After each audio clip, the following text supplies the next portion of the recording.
بسم اللہ الرحمن الرحیم۔ کیا حال ہے دوستو؟ امید ہے آپ کے اور آپ کے اہل خانہ اللہ تعالیٰ کے فضل و کرم سے خیر و عافیت سے ہوں گے۔ آج کا جو ٹاپک میں نے چنا ہے وہ میں دیکھ رہا تھا سوشل میڈیا پر بھی، اخباروں میں بھی خبریں آ رہی تھی، لوگ اپنے تبصرے کر رہے تھے۔ یہ ملک کی ایک سیلیبریٹی ہے، ایک مشہور خاتون ہے عتیقہ اڈو جن کا نام ہے، تو ان کے کیس جو ڈیسائیڈ ہوئے اسلام آباد میں، اس کے اوپر نا اپنے لوگ تبصرے کر رہے تھے، کچھ تبصرہ آ رہا تھا، کچھ تبصرہ آ رہا تھا۔ عدالتی فیصلے کو دیکھے بغیر لوگ اپنے رائے قائم کر رہے تھے۔ تو میں نے یہ مناسب جانا کہ ود کارڈز مصدقہ کوائف کے ساتھ آپ سے اس کا کیس جو ہے خاتون کا شیئر کیا جائے، تاکہ ایک تو پتہ چل جائے کہ اس کیس میں ہوا کیا تھا، اور دوسرا پاکستان کا نظام عدل جو ہے وہ کیوں ڈلیور نہیں کر پا رہا، یا کیوں وجوہات کیسے ہوتی ہیں، کیا ہوتا ہے جس سے یہ ساری لوگوں کے ذہن میں کنفیوژن پیدا ہوتی ہے۔ میں آپ کے ساتھ یہ شیئر کرتا ہوں۔ ہوا یہ تھا کہ 4 جون 2011 کو یہ ملزمہ ہے، یہ اسلام آباد ایئرپورٹ آئیں۔ ان کی پرواز تھی کراچی کے لیے PK-301، اس میں انہوں نے سوار ہونا تھا۔ تو ان کے جو پرس تھا، بیگ تھا ان کا، بلکہ بیگ تھا، اس میں سے 2 بوتلیں ولایتی شراب کی برآمد ہوئیں۔ ولایتی برآمد شراب ہونے کے بعد ان کو کسٹمز حکام نے شراب رکھ لی تو ان کو چھوڑ دیا۔ یہ خبر تھی، وہ چونکہ یہ سیلیبریٹی تھی اور یہ دوسرے نمبر پر یہ پرویز مشرف صاحب تھے، ان کی سیکرٹری اطلاعات بھی تھیں، تو یہ خبر ایک جنگل کی آگ کی طرح پھیل گئی۔ ہمارا میڈیا اس طرح کی خبروں کے پیچھے رہتا ہے، اخبار اس کے پیچھے رہتے ہیں، لوگوں میں چہ مگوئیاں شروع ہو گئیں۔ تو یہ ہوتے ہوتے بعد جو چودھری افتخار محمد خان صاحب جو تھے چیف جسٹس صاحب کا سپریم کورٹ، ان تک بھی پہنچ گئی۔ جج صاحب جو موصوف تھے وہ اس طرح کی اس زمانے میں بڑے ان کی طاق میں رہتے تھے کہ اس طرح کی کوئی خبر آیا تو بس اس پہ سو موٹو نوٹس لیں اور بس آگے کام شروع ہو جاتا تھا۔ پھر آپ کو پتہ ہے سو موٹو کا مطلب ہے از خود، یہ جوڈیشل ایکٹیویزم ہوتا ہے، یعنی عدالتی جو کارروائی ہے اس سے ذرا ایک قدم آگے چل کے وہ ایک جائز زبان یہ کام کرتے ہیں۔ عام طور پر یہ مفاد عامہ کے لیے کیا جاتا ہے کہ کوئی مفاد عامہ کا مسئلہ ہو، کوئی اور ملک میں اہم مسئلہ ہو، ڈیلیور کرنے میں انتظامیہ ناکام ہو جائے یا کوئی ادارہ ناکام ہو جائے، تو عام طور پر کبھی کبھی جوڈیشل آفیسرز یا جائز زبان ہے ہائی کورٹ اور سپریم کورٹ کے، یہ از خود نوٹس لے لیتے ہیں۔ اس میں اگر تو کم کیا جائے اس میں برائی نہیں ہے، لیکن اگر یہ اس کو روٹین بنا لیا جائے اور مطلب جج کی ذاتی تشہیر ہو جائے تو پھر یہ برائی کا باعث بھی بنتا ہے۔ اس لیے کہ اس کے بعد جو انتظامیہ اور دوسرے ریاستی ادارے ہیں یہ اپنا کام چھوڑ دیتے ہیں، اور ناکامی جو ہے پھر وہ عدالتوں پہ ڈالنا شروع کر دیتے ہیں کہ جی عدالتوں نے یہ چونکہ نوٹس لے لیا تھا، یہ ہمارا مسئلہ باہر ہو گیا تھا، وہ جج صاحب کے پاس چلا گیا تھا فلاں، اور جج صاحبان نے بھی سموسوں پہ نوٹس لینا شروع کر دیا، چینی کی قیمتوں پہ نوٹس لینا شروع کر دیا، گاڑیوں کی جو موٹر سائیکلوں کی پارکنگ کا ٹھیکہ اس پہ لینا شروع کر دیا۔ تو یہ ایک بہت خرابی کی صورتحال بن گئی تھی۔ بہرحال جج صاحب نے ان ساروں کو طلب کیا، چیف جسٹس صاحب نے اتھارٹیز کو، جن میں پولیس اور کسٹمز اور دوسرے ادارے بھی شامل تھے، ساروں کو بلا لیا۔ تو ان سے پوچھا کہ بھی یہ ملزمہ کو آپ نے کیسے جانے دیا؟ اس پر وہ سارے ادارے جو تھے پہلے وہ خاموش ہو گئے تھے، جیسے کہ بڑے لوگوں کے کیسوں میں ہوتا ہے، وہ شراب کی بوتلیں رکھ لی، ملزمہ کو جانے دیا اور کچھ بھی نہیں، عملی طور پر تو بظاہر کچھ بھی نہیں کیا تھا۔ لیکن چیف جسٹس صاحب کے نوٹس لینے کے بعد اب وہ سارے تو متحرک ہو گئے۔ اس وقت بھی کسی خفیہ ہاتھ نے ان کو جانے دیا۔ اس کے بعد اس از خود نوٹس کے بعد ایک نئی کارروائی چل پڑی۔ اچھا وہ پھر کیا ہوا کہ انہوں نے ایک شکایت جو تھی وہ کسٹمز والے کی طرف سے درج ہو گئی کہ اس ملزمہ سے ولایتی شراب کی 2 بوتلیں وہ نکلی ہیں۔ اس میں وقت نامعلوم تھا۔ اچھا پلیس کا بھی کوئی خاص انہوں نے تذکرہ نہیں کیا کہ کس ایئرپورٹ کے کس مقام سے یہ ہوا تھا۔ اس کے بعد یہ رفتہ 2-3 دنوں میں یہ سچویشن سوئچ اوور کر گئی۔ 4/6/11 کو یہ ملزمہ پکڑی گئی اور 3 دن بعد 7/6/11 کو یہ FIR درج ہو گئی ایئرپورٹ تھانے کے جو تھانہ تھا چونکہ اس کی حدود میں آتا تھا. تو 3 دن بعد اس کی FIR آرٹیکل 3-4 امتناع منشیات 1979 کا جو قانون تھا 1989 کے قانون کے تحت یہ درج ہو گئی. 1979 کے قانون کے تحت 3-4 آرٹیکل. اچھا اس میں جو بعد میں جو 4 آرٹیکل رہ گیا, 4 آرٹیکل جو تھا وہ لکڑ جا یا نشاور کوئی چیز ہے اس کو اپنے قبضے میں رکھنا, تو اس کی 2 سال تک قید ہے سزا کے طور پر, 30 کوڑے جرمانہ اور 30 کوڑے تک کوڑوں کی سزا اور جرمانہ. اور کوڑوں کی سزا تو خیر ابالش ہو چکی ہے. بہرحال یہ لکھا ہوا تو اس وقت بھی, آج کل بھی اس طرح ہی لکھا ہوا چل رہا ہے اگرچہ یہ ابالش ہو گئی ہے. یہ FIR جو میں آرٹیکل جو تھا 4 اب یہ چلنا شروع ہو گیا. اچھا اس میں جب یہ ایویڈنس کچھ ریکارڈ ہوئی تو جو ملزمہ تھی عتیقہ اردو, ان کے جو وکیل صاحب تھے انہوں نے 249(a) کے تحت درخواست دی. انہوں نے کہا کہ جی اس میں یہ کیس آرٹیکل 4 کا بنتا نہیں ہے کیونکہ یہ جس مقام پر پکڑی گئی ہے وہ پبلک پلیس نہیں ہے. ایک اس پہ آرٹیکل 16 ہے. آرٹیکل 16 کا بار یہ ہے کہ یہ پبلک پلیس ہونا چاہیے. تو انہوں نے کہا یہ پبلک پلیس نہیں ہے, لہٰذا یہ قابل دستاندازی پولیس جرم ہے ہی نہیں اور ملزمہ کو بری کیا جائے. آپ جانتے ہیں پبلک پلیس کیا ہوتا ہے, جہاں عام عوام کی رسائی ہو, لوگ وہاں جا سکیں, جیسے پارکس ہیں, ساحل ہیں, ہسپتال ہے, آڈیٹوریم ہے, ریلوے ویٹنگ رومز ہیں, لائبریریز ہیں, کافی ہاؤسز ہیں. اس طرح کی جو چیزیں ہوتی ہیں یہ پبلک پلیس کہلاتے ہیں. ان کا موقف یہ تھا کہ یہ ایئرپورٹ لاؤنج سے پکڑی گئی ہیں یا فلاں جگہ سے پکڑی گئی ہیں تو یہ پبلک پلیس میں نہیں آتا. ان کی درخواست جو تھی وہ نیچے جو بتایا تو عدالت تھی انہوں نے خارج کر دی. اس کے بعد ان کی نگرانی ایڈیشنل ڈسٹرکٹ جج کے پاس تھی, وہ بھی خارج ہو گئی. پھر یہ ایویڈنس میں لگ گیا. اس دوران ملزمہ کی جو تھی اصالتاً حاضری پرسنل اپیئرنس وہ معاف کر دی گئی. اب یہ سیلیبریٹی ہونے کا ایک فائدہ اسے یہ ہو گیا, ورنہ عام ملزمہ ہوتی تو پتہ نہیں اس کا شاید کیا بنتا. اس کے بعد دوسری درخواست پھر دی گئی. دوسری درخواست میں یہ پھر نگرانی ہوئی, پھر ہائی کورٹ میں بھی گیا, ہائی کورٹ نے بھی اس کو خارج کر دیا. اس کے بعد تیسری درخواست دی گئی, یہ تیسری 249(a) کی درخواست دی گئی.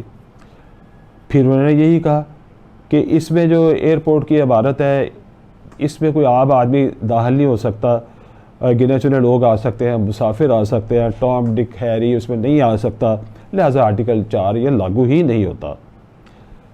یہ چلتا رہا. عدالت نے 12 میں سے 8 گواہ لکھے اور 4 باقی جو استغاثہ نے ترک کر دیے. اچھا اب عدالتی فیصلہ یہ آیا, انہوں نے سپریم کورٹ نے یہ اپنے فیصلے میں لکھا کہ آپ یہ بار والی بات جو ہے نا آرٹیکل 16 والی, اس پہ خاص طور پر توجہ دیں. انہوں نے کہا کہ یہ ایسے ہی ہے جیسے درخواست زیر سماعت ہے. یہ سپریم کورٹ کی طرف سے حکم آیا. اب عدالت نے فیصلہ کر دیا ہے. فیصلے کو میں چیدہ نکات آپ کو بتا دیتا ہوں, اس سے آپ کو کیس سمجھنے میں آسانی ہو جائے گی کہ ہوا کیا تھا. پہلے نمبر پر عدالت نے کہا کہ ہوائی اڈے کی جو عمارت ہے جہاں یہ ملزمہ پکڑی گئی ہے تو یہ پبلک پلیس نہیں ہے. سب سے پہلے انہوں نے یہ نقطہ فیصلے کے لیے چنا. دوسرا انہوں نے کہا کہ دونوں شراب کی بوتلوں میں سے جو نمونہ جات پراپر نہیں لیے گئے, یہ طے کرنے کے لیے کہ کیا دونوں بوتلوں میں شراب تھی یا نہیں, نشہ آور مشروب تھا یا نہیں, یہ 2 پوائنٹ ہو گئے. پھر انہوں نے کہا کہ اس میں جو پہلی شکایت کسٹمز حکام کی طرف تھی اس کے بعد FIR درج ہونے تک یہ 3 دنوں کی تاخیر بنتی ہے اور یہ پراپرلی ایکسپلین نہیں کی گئی. پھر انہوں نے کہا کہ پولیس نے کہا کہ ہم نے کسٹمز کے جو گواہان تھے پکڑنے کے, شراب فلاں یہ ہم نے ریکارڈ کیے تھے. جب یہ کسٹمز کے گواہان پیش ہوئے تو انہوں نے کہا کہ پولیس نے ہمارا کبھی بھی بیان ریکارڈ نہیں کیا. اس کے بعد عدالت نے یہ اپنا آبزرو کیا کہ جو تفتیشی افسر تھا پولیس کا, IO جسے کہتے ہیں انویسٹیگیٹنگ آفیسر, اس نے 1 ماہ اور 12 دنوں کے بعد شراب اپنے قبضے میں لی. اب جو قانون کو جانتے لوگ ان کو یہ بالکل پتہ چل گیا ہوگا کہ یہ زیرو کیس تھا. جب IO نے پرچہ درج ہونے کے 1 ماہ 11 دن بعد شراب کی بوتلیں اپنے قبضے میں لیں تو اسی کیس پہ بہت زیادہ فرق پڑ گیا. اس سے پہلے شراب کہاں تھی, بوتلیں کہاں تھی, کیسے تھیں, ان میں دوبارہ ریفل تو نہیں کیا گیا, فلاں یہ بہت سے سوال اٹھ کھڑے ہوتے ہیں عدالتوں کے لیے. اس کے بعد انہوں نے کہا کہ عدالت نے یہ نوٹ کیا کہ جس گواہ نے پولیس کو درخواست دی تھی ایف آئی آر درج کرنے کی، کسٹمز کا جو گواہ تھا، اور شراب کی بوتلیں آئی او کو پیش کی تھی، اسے ہی پیش نہ کیا گیا ہے۔ یہ کتنا بڑا یعنی لکونہ ہے۔ عدالت نے کہا کہ اس طرح بہترین شہادت جو اب سے چھپائی گئی ہے۔ پھر انہوں نے لکھا کہ عدالت میں روز نامچہ پولیس کا پیش نہیں کیا گیا۔ اگر روز نامچہ پیش کیا جاتا تو اس سے پتہ چلتا کہ شراب کی بوتلیں کیسے تحویل میں لی گئی اور کیسے لیبارٹری میں بھیجی گئی، ان کے متعلق کو یہ روشنی پڑتی۔ یہ بھی پیش نہیں کیا گیا روز نامچہ، اور وجہ یہ بیان کی گئی کہ یہ یا تو بارش میں یا یہ سیلاب میں ضائع ہو گیا تھا۔ پھر عدالت نے آبزرو کیا کہ نہ ہی ان کے بارش میں ضائع ہونے کے لیے اور نہ ہی سیلاب میں ضائع ہونے کی کوئی رپٹ تک پیش نہیں کی گئی۔ اور ناظرین، آپ جانتے ہیں کہ پولیس میں جو بھی کارروائی ہوتی ہے اس کی ایک رپٹ ضرور درج کی جاتی ہے۔ اگر پولیس کے کسی بندے نے باہر بھی نکلنا ہو تھانے سے تو رپٹ لکھا جاتا ہے، رپورٹ لکھا جاتا ہے، اسے عام فہم زبان میں رپٹ بھی اب کہہ دیتے ہیں، پہلے بھی کہتے تھے۔ اچھا، اب اس کے بعد عدالت نے اور نوٹ کیا کہ ڈیلیوری رپورٹ اور ڈیٹینشن سلپ جیسی جو دستاویزات تھی وہ بھی پیش نہیں کی گئی جو کسٹمز حکام کے پاس تھیں۔ ان ساری وجوہات کے پیش نظر عدالت نے قرار دیا کہ کوئی کیس نہیں بنتا، تو انہوں نے اسے 249 اے میں ملزمہ کو بری کر دیا۔ ان کے جو وکیل صاحب تھے میاں عاصم شفیع صاحب، ان سے میری بات ہوئی۔ ان کے موقف یہ تھا کہ اس کیس میں نہ تو ایف آئی آر پیش کی گئی ہے شہادت میں، نہ سائٹ پلان پیش کیا گیا۔ سائٹ پلان پیش نہ کرنے کا مطلب ہے کہ ملزمہ کہاں سے گرفتار ہوئی اور برآمدگی کہاں ہوئی، اس طرح کی چیزیں جو ہوتی ہے سائٹ پلان میں، وہ بھی پیش نہیں کیا گیا۔ پھر انہوں نے بتایا کہ اس میں ریکوری میمو بھی پیش نہیں کیا گیا۔ یہ دیکھیں کتنے بڑے فلاز ہیں، نہ ایف آئی آر پیش کی گئی ہے، نہ سائٹ پلان پیش کیا گیا، نہ ریکوری میمو جس کے تحت شراب قبضے میں کسٹمز حکام نے لی وہ بھی پیش نہیں کیا گیا، اور فیصلے میں بھی یہ نہیں لکھا گیا، فیصلے میں بھی یہ چیز نظر انداز کر دی گئی۔ ان کے بقول یہ پاکستان کی تاریخ میں پہلا کیس تھا جو کسٹمز کے قوانین کے تحت درج کیا گیا، لیکن بعد میں امتناع منشیات 1979 میں یہ بدل دیا گیا۔ پھر انہوں نے بتایا کہ مال جو تھا مقدمہ وہ یعنی کیس پراپرٹی وہ عدالت میں لائی ہی نہیں جاتی تھی، دکھاتے ہی نہیں تھے، اور ان کے بقول مقدمے سے اور ملزمہ سے برآمدگی کا کوئی گواہ پیش ہی نہیں کیا گیا۔ تو پھر انہوں نے یہ وہی اپنا پوائنٹ لیا کہ یہ امتناع منشیات کا کیس پبلک پلیس نہ ہونے کی وجہ سے بنتا ہی نہیں تھا۔ اب یہ آپ ناظرین اندازہ لگا لیں کہ ایک سیلیبریٹی ہے خاتون، اگر اس سے شراب کی 2 بوتلیں برآمد ہوئی ہیں تو قانون کے مطابق کسٹمز ایکٹ کے تحت اس سمجھ میں کارروائی ہونی چاہیے تھی، لیکن وہ نہیں ہوئی، اسے چھوڑ دیا گیا، بوتلیں رکھ لی گئی اور چھوڑ دیا گیا۔ سب لوگ جانتے ہیں کہ ہر وہ بڑا بندہ جو سیلیبریٹی ہے یا کسی طرح ملک میں بااثر آدمی ہے یا کوئی رشوت دے دیتا ہے سرکاری محکموں کو، ان کو ایسے ہی کیا جاتا ہے، ان کو چھوڑ دیا جاتا ہے اور زیادہ سے زیادہ وہ چیزیں ضبط کر لی جاتی ہیں۔ ایک یہ غلطی ہے۔ دوسری یہ ہے کہ از خود نوٹس یہ لیا گیا تو اس کے تحت پھر کارروائی چل گئی، اور کارروائی جو تھی وہ ایک نئے سرے سے سٹارٹ ہو گئی۔ تیسرے نمبر پر یہ تھا کہ تاخیر سے کوئی جج اس کو فیصلہ دینے کے لیے تیار ہی نہیں تھا۔ وہ جج صاحبان یہی لکھتے رہے کہ جب ساری یعنی ٹالتے رہے کہ جب ساری ایویڈنس ہو جائے گی پھر دیکھیں گے، جب ساری ایویڈنس ہو جائے گی پھر دیکھیں گے۔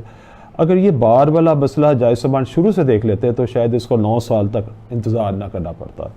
اس کو 9 سال تک انتظار کرنا پڑا ہے، جس سے پاکستان کے جوڈیشل نظام کی ایک اور اس کی خرابی عریاں ہو گئی ہے کہ یہ نظام جو ہے انصاف دینے کی اہلیت ہی نہیں رکھتا، اور یہ بڑے ملزموں کو یا اب جو جن کے وکیل اعلیٰ درجے کے ہوتے ہیں یا جن کے خلاف شہادت پیش نہیں ہوتی، اس طرح ان کو یہ کیپیبلٹی ہی نہیں ہے کہ ان کے اوپر یہ ہاتھ بھی ڈال سکے۔ لیکن اس کیس میں تو صورتحال اور تھی۔ جس ہاتھ نے خفیہ ہاتھ نے ملزمہ کو وہاں موقع سے بھجوا دیا، اسی خفیہ ہاتھ نے پھر استغاثے کی دلچسپی ختم کر دی۔ استغاثہ اپنا کیس جو ہے وہ ثابت کرنے میں انٹرسٹڈ ہی نہیں تھا، اسی طرح جج صاحبان اسے سننے میں انٹرسٹڈ ہی نہیں تھے۔ 174 پیشیاں ایجنٹمنٹس ہوئی ہیں، اس میں 12 ججز اس میں تبدیل ہوئے ہیں، اور رفتہ رفتہ پھر ہو کے پھر جب سپریم کورٹ کی آبزرویشن آئی کہ آپ بار کو دیکھیں 16 والے آرٹیکل بار کو، اس کے بعد جج صاحبان نے جب ساری ایویڈنس ہو گئی تو کیس جو تھا ملزمہ کے بیان 342 CRPC کہتے ہیں اس میں لگا، تو پھر یہ جج صاحب نے اس کے سن کے اوپر فیصلہ کیا۔ ملزمہ کی طرف سے بھی کوشش کی گئی کہ 342 کا 42 کا بیان نہ ہی کرایا جائے، اس سے پہلے یہ درخواست کسی نہ کسی طور پر فیصلہ ہو جائے۔ بیان اس لیے نہ کرایا جائے کہ ملزمہ سے پوچھے کہ آپ سے برآمد ہوئی کہ نہیں، اس طرح کی باتیں تھیں، وہ صفحہ 20 پر آ جاتی ہے۔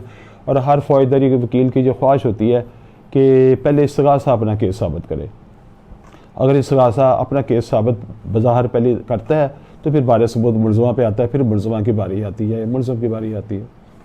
تو اب آپ کو یہ پوری سمجھ آ گئی ہوگی کہ اس کیس میں ہوا کیا تھا۔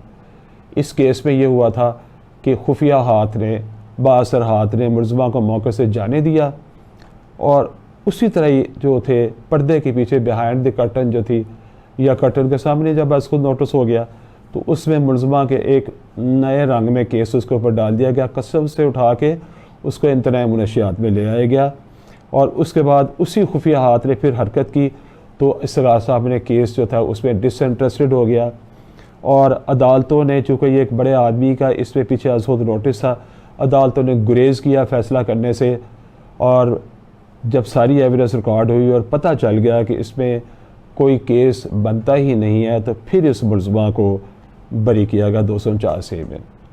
اب اگر آپ صاحبان سمجھ گئے ہیں تو پھر مجھے یہ بتانے کی ضرورت نہیں ہے کہ اس میں پاکستانی نظام عدل ایک دفعہ پھر ناکام ہوا ہے، انصاف دینے میں بھی اور انصاف کی کارروائی شروع کرنے میں بھی۔ اگلی نشست کے لیے ایک اور ٹاپک لے کے آئیں گے۔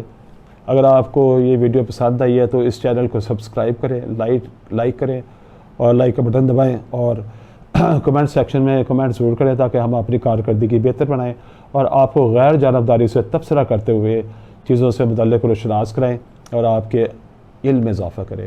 اس وقت تک کے لیے خدا حافظ۔